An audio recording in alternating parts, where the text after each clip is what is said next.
aizķeramies pie šitās nozares. Mums tagad ir pagājuši kopš kara sākuma vairāk kā 4 gadi pilnmēroga iebrukumu sākuma. Ja?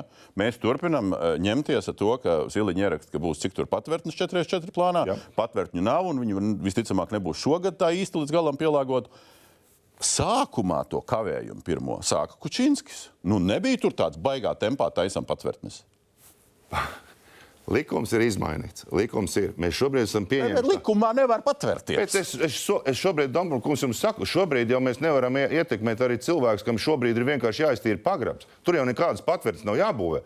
Un tas nav ne likums, nekas, tā ir vēlēšanās kaut ko izdarīt. Un to mēs esam redzējuši braukdam uz Ukrainu. Un tas ir noticis. Ja cilvēks nevar šobrīd ir tāda situācija, ka cilvēks saka, ko mums darīt? Tad jūs sakat, ka nevajag tos Eiropas miljonus arī dot tai patvērtņai? Vajag. Tas ir gadiem, jā.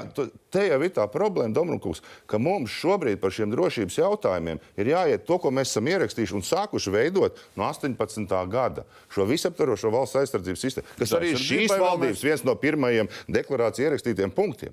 Es runāju par deklarāciju ierakstītiem punktiem, es runāju par reālo dzīvi. Jā, bet tā reālā dzīve ir tāda, ka mums ir grūti realizēt, ka mums ir bieži notiek tā, ka politiski izgriež atbildīgos cilvēkus par šīm zināšanām.